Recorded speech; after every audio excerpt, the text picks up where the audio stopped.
wa yajibu dan wajib fi haqqihi ta'ala pada haknya Allah Ta'ala al-hayatu yakni sifat hayat yang memiliki makna bahwa Allah hidup dan maha hidup. Wahia sifat hayat itu sifatun qadimatun, ialah sifat yang terdahulu.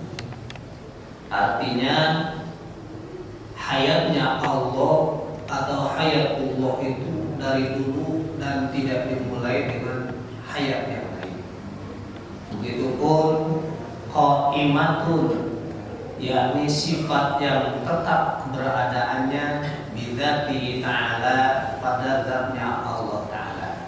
Artinya sifat hayat tersebut ada terdahulu, tidak dimulai dengan hayat yang lain, dan hayatnya itu tetap ada sampai kapanpun, tidak diakhiri dengan kematian. Tusahihu lahu ayyatasifa bil ilmi wa ghairihi. Dengan sifat tersebut, dengan sifat hayat tersebut, maka mengesahkanlah kepada Allah ayyatasifa, bahwasannya Allah Ta'ala memiliki sifat bil ilmi, dengan sifat ilmu, wa ghairihi, dan lain sebagainya selain daripada itu.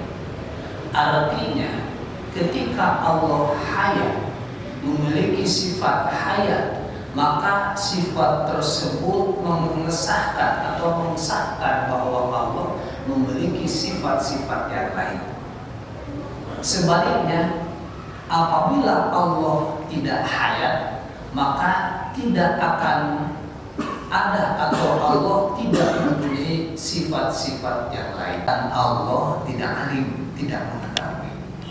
Wa huwa muhalun, maka berdasarkan hal itu, sifat-sifat apabila Allah tidak muridan, apabila Allah tidak berkuasa, tidak berkehendak, dan tidak aliman, itu adalah mustahil adanya pada Allah Ta'ala.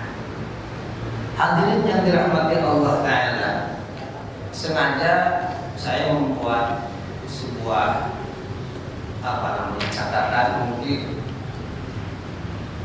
mengenai daripada makna yang sesungguhnya ada dan kandungan sifat hayat dari Allah Ta'ala. Sebagaimana tadi dikatakan bahwasanya definisi atau hayat, definisi atau arti daripada hayat tersebut adalah hidup, di mana sifat hayat pada Allah adalah satu sifat yang menetap pada zat Allah. Tidak mungkin suatu zat menetap tanpa hayat. Sekali lagi, sifat hayat pada Allah adalah suatu zat atau suatu sifat yang menetap pada zat. Maksudnya tidak mungkin suatu zat menetap tanpa hayat. Maka sifat hayat pada Allah adalah suatu sifat yang menetap, di mana ketetapan tersebut qadim, terdahulu, baqa, kekal, abadi pada Allah. Tidak pernah zat Allah kosong dari sifat hayat itu sendiri, di mana sifat hayatnya pun tidak pernah lepas dari Allah Ta'ala. Artinya Allah tidak pernah kosong daripada sifat hayat, dan sifat hayat pun tidak pernah terlepas dari Allah Ta'ala. Berbeda dengan hayatnya makhluk. Makhluk pertamanya adalah kosong daripada sifat hayat, dan sifat hayat tersebut akan terlepas daripada makhluk. Seperti halnya manusia hidup, awalnya dia tidak memiliki apa? Tidak memiliki hayat, tidak memiliki kehidupan. Kenapa? Buktinya sebelum dia hidup, maka wujudnya adalah hanya hanya satu sel sperma dan memasuki sel telur, di mana di situ berubah menjadi menjadi alaqah atau menjadi mudghah, menjadi mudghah atau menjadi zigot, darah atau betik kimpol sebenarnya, segumpal darah, kemudian berubah segumpal daging atau berubah menjadi kumpulan daripada kromosom, di mana kumpulan kromosom itu sendiri terkumpul antara dua hal, yakni kromosom X dan kromosom Y.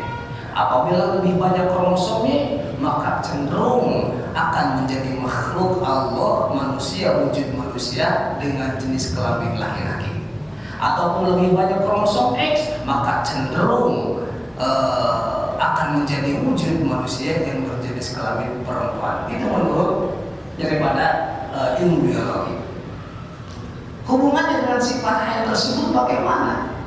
Hubungannya tadi, hayatnya Allah tadi disebut berbeda dengan hayatnya makhluk.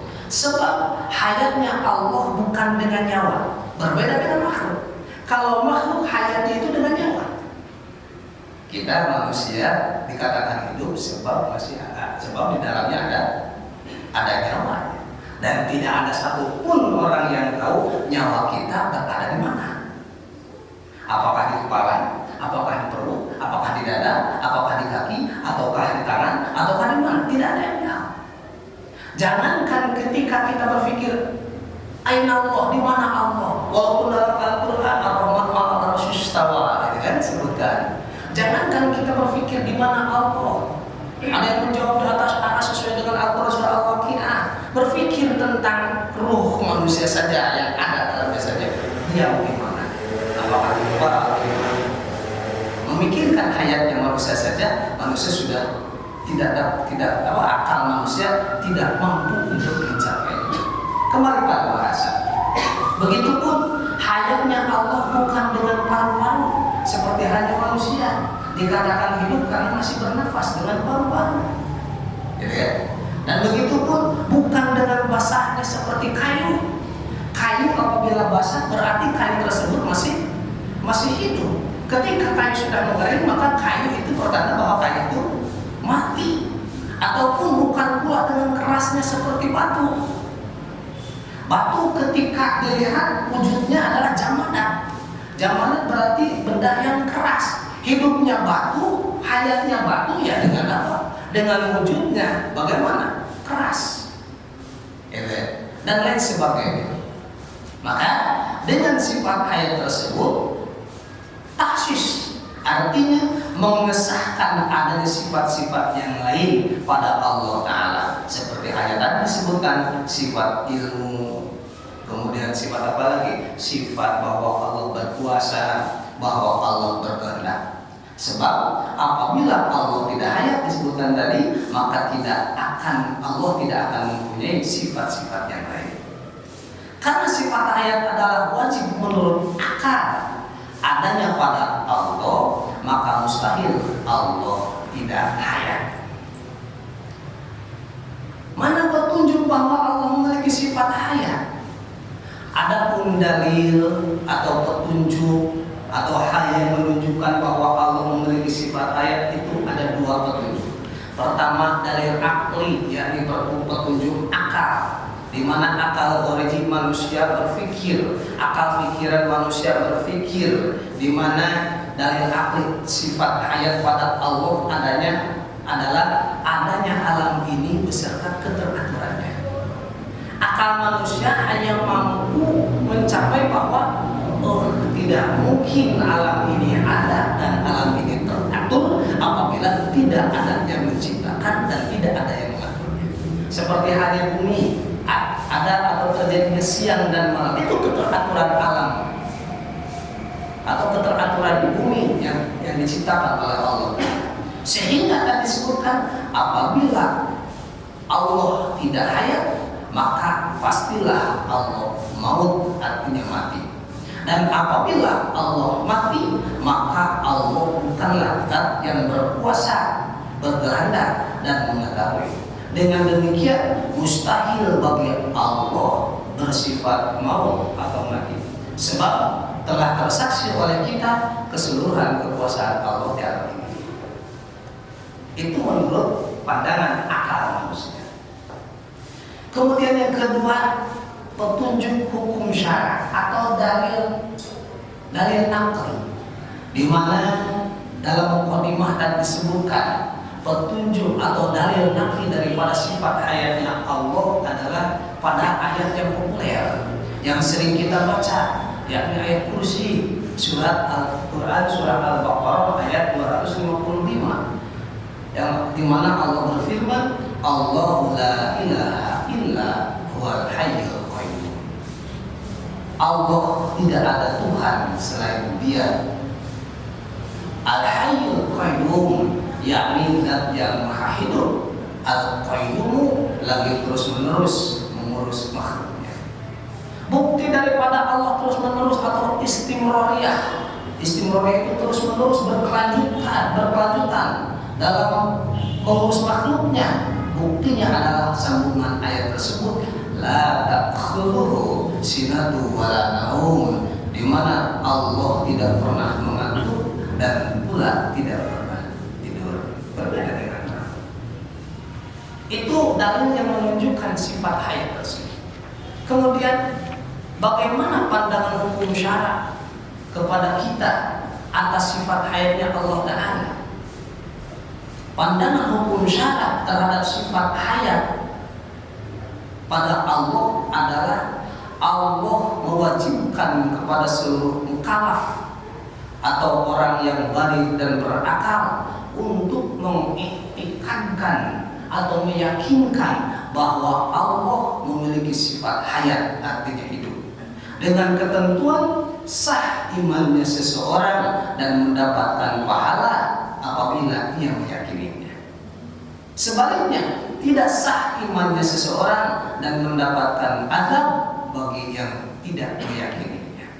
Dan begitu pun bagi yang meyakininya, kemudian keyakinan tersebut disandarkan kepada yang lain, maka tidak sah pula keimanan tersebut meskipun ia yakin bahwa Allah hayat, namun hayatnya disandarkan kepada yang lain. Contoh seperti halnya pandangan saudara kita, wujudnya Allah itu di mana wujud daripada hayatnya Allah itu ada anaknya Allah.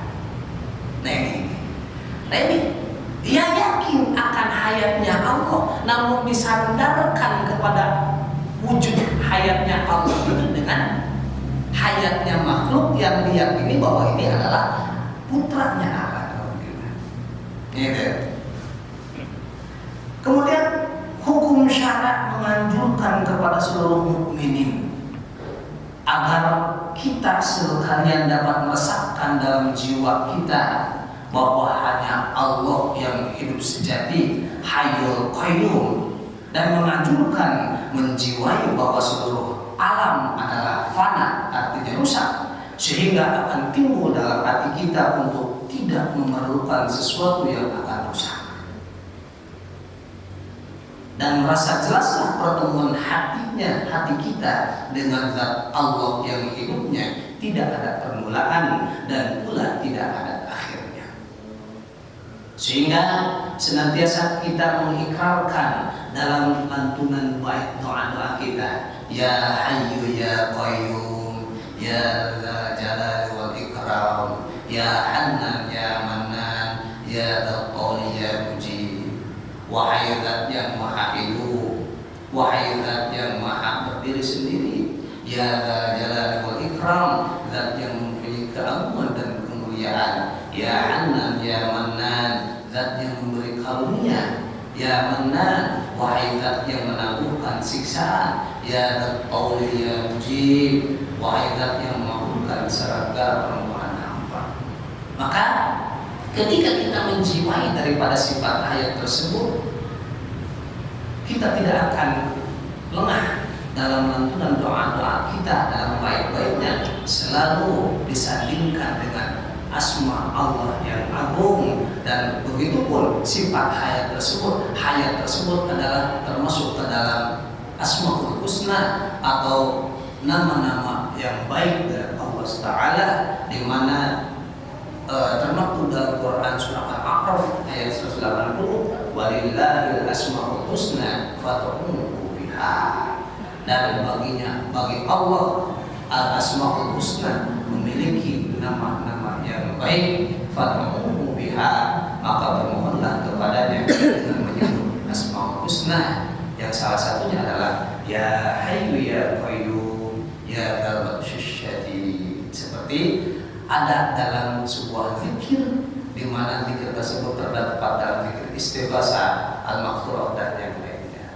Wallahu a'lam bishawab. Itu yang dapat saya sampaikan mengenai sifat hayat bagi Allah Ta'ala, yakni bahwa Allah memiliki sifat hayat. Hidupnya Allah bukan dengan nyawa, bukan dengan bau seperti halnya manusia, bukan dengan basahnya seperti halnya kayu, dan bukan pula dengan kerasnya seperti halnya batu. Hayatnya Allah qaimun, terdahulu tanpa ada yang mendahului, qaimun, tetap dan tanpa ada ujungnya daripada hayatnya Allah Subhanahu wa taala. Akhir kalam, wallahu muwaffiq ila aqwamit thoriq. Wassalamualaikum warahmatullahi wabarakatuh.